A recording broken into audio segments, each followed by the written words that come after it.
Hey, just want to say hi, y'all. This is our video this week for community groups for the first week in our series called First and 10. And so just kind of want to start out with a recap of what we talked about in the first week of this sermon series. We started out talking about the idea of enough is enough, and how one of the ways we try to arrive at a place where enough is by setting what we call these enough marks, or setting these goals for that we want to reach, and we think when we get to that goal that finally when we get there enough will be enough.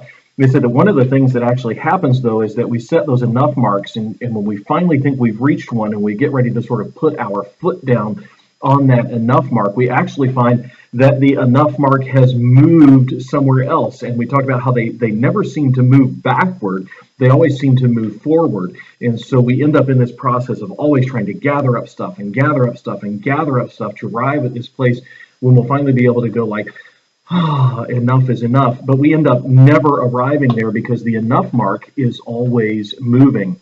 We talked a little bit on Sunday about how that impacts us financially, but we also talked about how that moving enough mark and trying to get to enough is enough by gathering stuff up. We talked about how that also impacts our relationship with God, and how eventually trying to work to get enough is enough and to gather up enough is enough can lead us to a place where we actually believe that God is stingy and careless, instead of being able to believe and understand that God is actually good and that he is generous. And so we said that maybe the way to enough is not by gathering things up, but we talked about how maybe the way to arrive at enough is actually by giving stuff away. And to illustrate how that's actually a biblical principle, we looked at Deuteronomy chapter 26, where Moses is giving some advice to the people of Israel as they're finally getting ready to enter into the promised land, and he's telling them how they're supposed to live when they finally get into the land of Israel.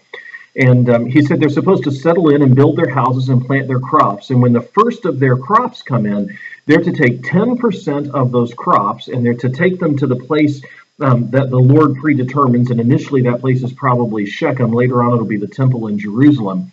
But they're supposed to take that tenth to Shechem, and then they're supposed to take a part of that tenth and put it in a basket and take it to the priest. And when they take that basket with some of the first fruits to the priest is supposed to take it and place it at the altar. And then they are supposed to recite a creed. That the giver of the basket is supposed to recite a creed. And we talked on Sunday about how the basic gist of that creed is that as they give that gift, they're supposed to basically confess that they believe that God is good and that God is generous because God has given them this land which belongs to them after 40 years of wandering in wilderness and desert that didn't belong to them, and 400 years of being slaves in Egypt, and land and homes that didn't belong to them, growing crops that didn't belong to them. So finally, in the land, having homes and land and crops that belong to them, they're supposed to honor that God is good and generous because they only have those things because God has finally given it to them. And after they leave this basket at the altar and confess that God is good and generous, they're supposed to use the rest of what they bring to throw this gigantic party. And they're to make sure that the Levites and the foreigners in the land and the widows and the orphans and people who might not have land of their own, they're to make sure that they get to be a part of that celebration too. And so every year they're supposed to bring this offer, this tenth of the first fruits, and they're supposed to give a token of that as an offering to God, and then they're to use the rest to have this big national party, this big national celebration of God's goodness and God's generosity. But in the third year, they're supposed to keep that 10%, what they don't offer to God, they're supposed to keep that 10% in their villages, and they're to store it up so that it can be used to feed the Levites and the widows and the orphans and the foreigner strangers in the land during that next 3-year period until they are to then collect it again in their villages. And God's idea here is that everybody can be taken care of. So he said that the principle that we were working with, which is where we get the title of this sermon series, the principle that we're working with is that the way to get to enough is not by gathering stuff up, but the way to get to enough is actually by giving stuff away.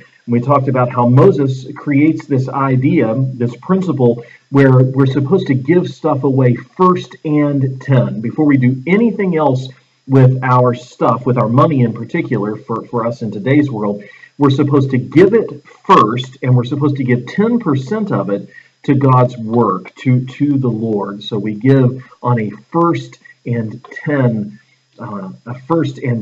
basis. I gave you an example on Sunday of how first and 10 giving, how the Cleveland Browns have used that in terms of encouraging their team members and coaches and fans to give up their time first and 10, to give 10 hours every so often to community service and to coordinating that before they plan to do anything else with their time. We talked about how that changes their attitude, how the Browns, because they're not such a great football team right now, how they have trouble arriving at enough is enough on the field. And because of that, they're actually a pretty discouraged team and pretty discouraged fans. But in that context we saw in the video, where they were actually giving first and 10 instead of trying to gather up, they were giving away.